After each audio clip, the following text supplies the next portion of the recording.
Atravesamos tiempos de crisis, de cambios, de incertidumbres, y es precisamente en esas encrucijadas cuando necesitamos volver la mirada a los libros, a los renglones del pasado. Nada de lo que ocurre lo vivimos por primera vez. En la memoria de la escritura encontramos las huellas de la experiencia humana, que una y otra vez ha sobrevivido a sequías, hambrunas, pestes, traumas y guerras. Manifiesto por la lectura de Irene Vallejo. La pandemia en la que nos hallamos inmersos ha sido precedida por muchas otras a lo largo de la historia de la humanidad, y conocemos las experiencias vividas en algunas de ellas gracias a los testimonios que han quedado registrados en los libros. Hemos querido conocer de primera mano cómo se vivió la epidemia que asoló Atenas en el siglo V a.C. y que acabó incluso con la vida de Pericles, el máximo dirigente de Atenas, para contrastarlo con la situación que afrontamos actualmente por la COVID-19. Por ello, nos hemos permitido la licencia de sortear los 25 siglos que nos separan del gran historiador griego, para entablar con él una conversación que, siendo fiel a sus propias palabras, plasmadas en su libro Historia de la Guerra del Peloponeso, arroje luz sobre la primera epidemia documentada de la historia. Tucídides. Actualmente estamos padeciendo una pandemia provocada por un coronavirus, que nos hace recordar aquella que soportaron ustedes, los atenienses, en plena guerra del Peloponeso. Sabemos que la primera ola de esa pandemia se produjo en el verano del año 430 a.C., justo cuando estaban hacinados entre las murallas de Atenas para protegerse de los espartanos. ¿Qué dimensiones alcanzó y cómo se enfrentaron a ella? Jamás se vio en parte alguna del mundo tan grande pestilencia, ni que tanta gente matase. Los médicos no acertaban el remedio, porque al principio desconocían la enfermedad y muchos de ellos morían los primeros al visitar a los enfermos.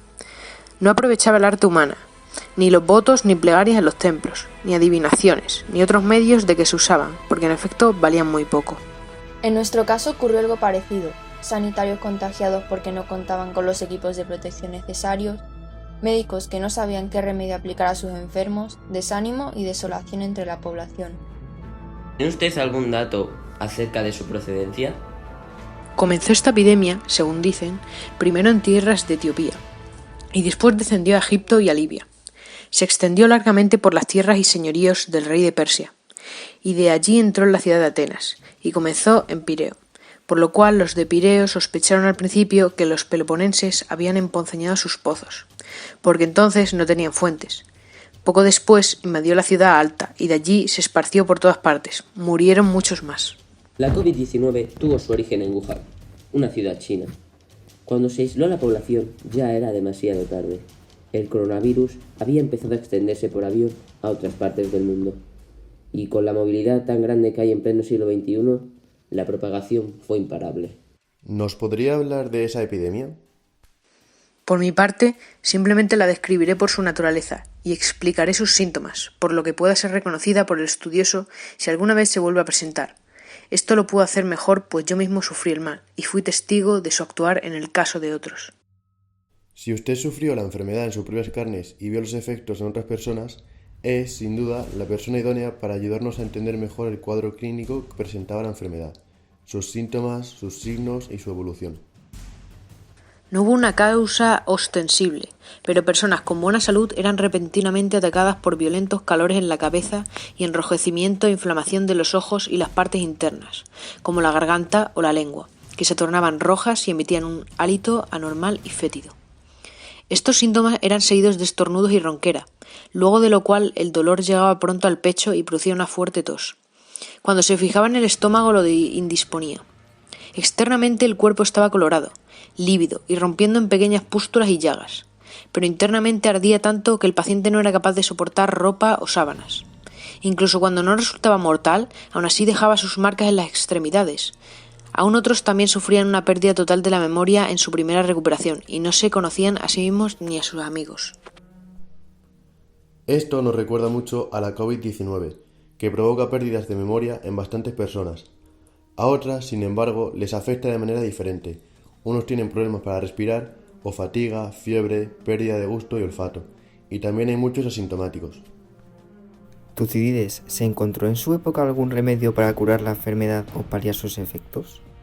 Cuanto se hacía para curar las enfermedades, aprovechaba para aumentarlo y así unos morían por no ser bien curados y otros por serlo demasiado, no hallándose medicina segura, porque lo que aprovechaba a uno hacía daño a otro. Aquí al principio estábamos igual, no se daba con el remedio, y eso que se probó de todo. Los médicos estaban desesperados porque en los casos más graves su ciencia no les servía para nada. La COVID-19 es una enfermedad muy contagiosa, y con las nuevas cepas que están apareciendo, aún más. ¿Qué me puede decir de la peste de Atenas?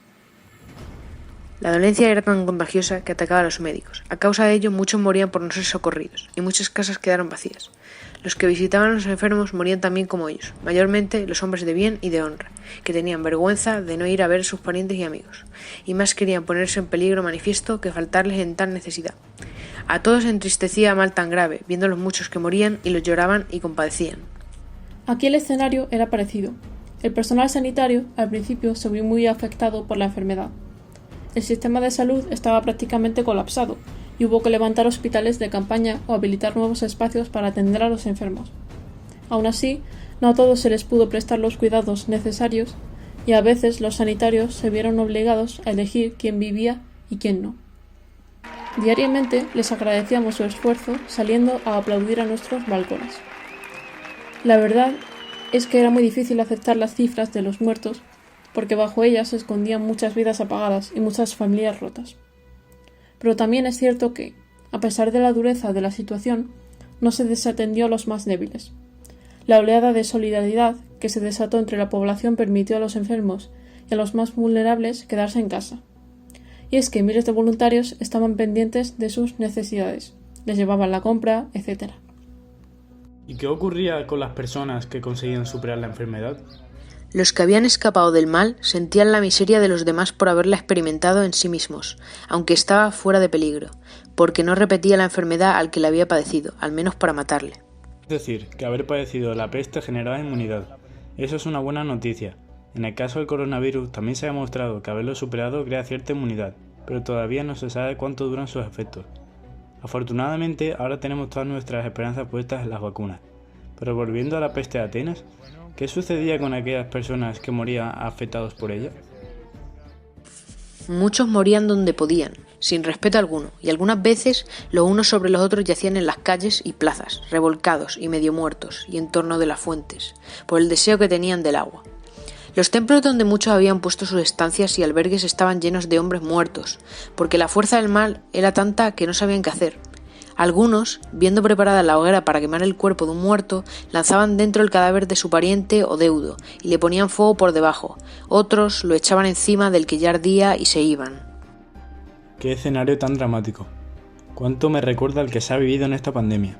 Funerarias colapsadas, cadáveres en las morgues e incluso en las calles esperando su turno para ser enterrados e incinerados. Miedo y restricciones en los funerales. ¿Y cómo vivían esta dramática situación aquellas personas que todavía no habían sido víctimas de la enfermedad? Pues habiendo entonces tan grande y súbita mudanza de fortuna que los que morían de repente eran bienaventurados, en comparación con aquellos que pasaban mucho tiempo con la enfermedad, los pobres que heredaban los bienes de los ricos no pensaban sino en gastarlo pronto en pasatiempos y deleites, porque les parecía que no podían hacer cosa mejor ya que no tenían esperanza de gozarlos mucho tiempo. Es decir, que en lugar de protegerse, se dedicaron a aprovechar el tiempo por si acaso. Aquí mucha gente, por irresponsabilidad o por la fatiga pandémica, en vez de esperar a que la pandemia remita, se están saltando las normas y organizan reuniones, fiestas, comidas, botellones. En nuestro caso, la llegada de una pandemia generada por un virus ya había sido pronosticada años atrás por científicos e incluso por el empresario estadounidense Bill Gates, que en 2015 predijo que un virus provocaría una pandemia que no estábamos preparados para afrontar. ¿Ocurrió algo parecido con la peste de Atenas?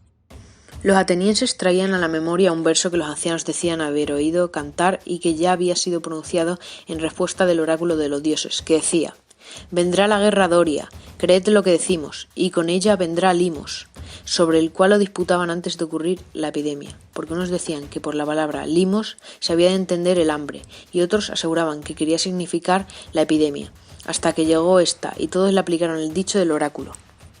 ¿Cómo reaccionaron sus rivales, los espartanos, cuando conocieron el alcance de la epidemia?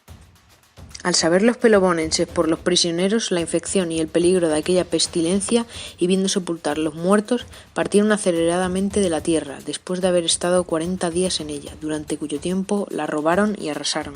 Aquí también se ha evitado el contacto con las zonas más afectadas por la pandemia. De hecho, ha habido muchos cierres perimetrales y de fronteras. En nuestro caso, se ha culpado mucho a los políticos por el alcance de la pandemia. ¿Ocurrió algo parecido en Atenas? Los atenienses, viéndose así apremiados, fuera por guerras y dentro con epidemia, comenzaron a maldecir a Pericles, diciendo que él había sido autor de aquella guerra y que era causa de todos sus males, inclinándose a pedir la paz a los lacedemonios. Lo mismo ha sucedido aquí. Se culpó al gobierno por no haber tomado medidas antes y a las comunidades autónomas por no hacer bien las desescaladas. Y es que cuando la situación mejora, se relajan las medidas y vuelve otra ola. Ya hemos tenido 3. Imagino que en Atenas ocurriría algo parecido. ¿O tuvieron más suerte? Al principio del invierno se recrudeció en Atenas la peste, que nunca había cesado del todo sino por intervalos de tiempo. Esta vez duró 1 año, y antes había durado 2 sin interrupción, que fue la cosa que más debilitó y quebrantó las fuerzas y poder de los atenienses. En esta posepidemia murieron más de 4.300 hombres de armas y 300 de a caballo, sin contar el pueblo, que fue gente innumerable. Aquí tampoco se conocen las cifras exactas de muertos por la COVID-19, pero sí sabemos que en España han sido muchos miles y que en el mundo ya se han superado los 3 millones. Queremos agradecer a Tucídides que nos haya prestado su voz para alumbrar, con sus acertadas palabras siempre basadas en fuentes fiables y en la propia experiencia, la dramática situación que vivió el pueblo ateniense en el siglo V a.C. Se dice que esta epidemia diezmó tanto a la población ateniense que pudo influir en su derrota frente a Esparta. Esperemos correr mejor suerte que ellos. El ser humano lleva la resiliencia en sus genes. Saldremos también de esta.